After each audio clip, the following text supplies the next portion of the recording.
మిత్రులారా అందరికీ నమస్తే. ఇది ఉమ్మడి రంగారెడ్డి జిల్లాకు సంబంధించింది. ఉమ్మడి రంగారెడ్డి జిల్లాలో 13 మున్సిపాలిటీలుంటే ఇబ్రహీంపట్నం మున్సిపాలిటీ ఎన్నిక వాయిదా పడ్డది.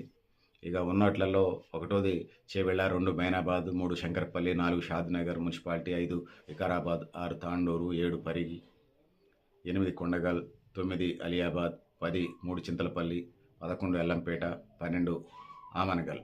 సో ఈ మున్సిపాలిటీలో చైర్మను, వైస్ చైర్మన్ వాటికి సంబంధించి చెప్పే ప్రయత్నం చేస్తాను. మొదటగా ఒకటోది Chevella, Devari Samatha congress party chairperson, vice chairman Ramulu Goud congress deputy vice chairman. రెండవది మైనాబాద్ మున్సిపాలిటీలో దుబ్బా సోనియా కాంగ్రెస్ చైర్పర్సన్, గురువు రాజు ఇండిపెండెంట్ డిప్యూటీ చైర్పర్సన్. ఇక మూడవది Shankarpally సాతా Praveen Kumar Congress chairman, Julakanti Swetha Reddy Congress deputy vice chairperson.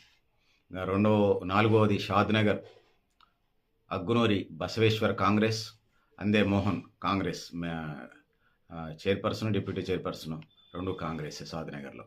వికారాబాద్కి వచ్చిన గడ్డం అనన్య కాంగ్రెస్, అర్ధ సుధాకర్ రెడ్డి కాంగ్రెస్ 2 కాంగ్రెసే. గడ్డం అనన్య మన స్పీకర్, శాసనసభ స్పీకరు అన్న కూతురు.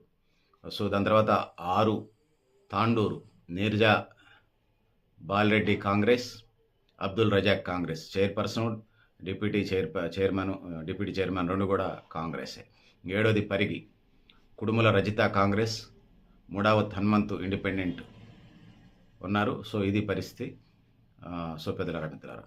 8వది కొండంగల్ ప్రశాంత్ కుమార్ గుప్తా కాంగ్రెస్, మేఘావత్ శంకర్ కాంగ్రెస్ 2 కాంగ్రెసే, మేయర్ చైర్పర్సన్ వైస్ చైర్మన్. ఇక 9వది అలియాబాద్ కంఠం శిరీష కాంగ్రెస్, మాలతి బీజేపీ. అలియాబాద్లో రాష్ట్రం దేశంతో ఒక రాజ్యం అయితే అలియాబాద్ మున్సిపాలిటీకి తిరిగి ఉన్నది. కాంగ్రెస్ బీజేపీ పొత్తు జరిగింది ఇక్కడ. సో దాని తర్వాత అలియాబాద్ అయిపోయిన తర్వాత 10వది 3 Chintalapally Jamu Ravi TRS, M Sasirekha TRS, అంటే బీఆర్ఎస్ టీఆర్ఎస్ ఒకటే కదా, చైర్మన్ వైస్ చైర్మన్. 11వది Ellampet Sridevi BRS chairperson, Mekala Rajitha deputy chairperson. 12వది ఆమనగల్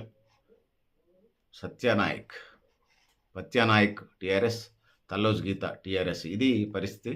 ఇబ్రహీంపట్నం ఇప్పటికే చెప్పినట్టుగా కోరం లేక వాయిదా పడ్డది. సో ఇది 11 పెండింగ్లో, ఇది కూడా ఒకటిగా భావించండి పెద్దలారా మిత్రులారా. ఇది ఉమ్మడి రంగారెడ్డి జిల్లాకు సంబంధించిందిగా భావించండి.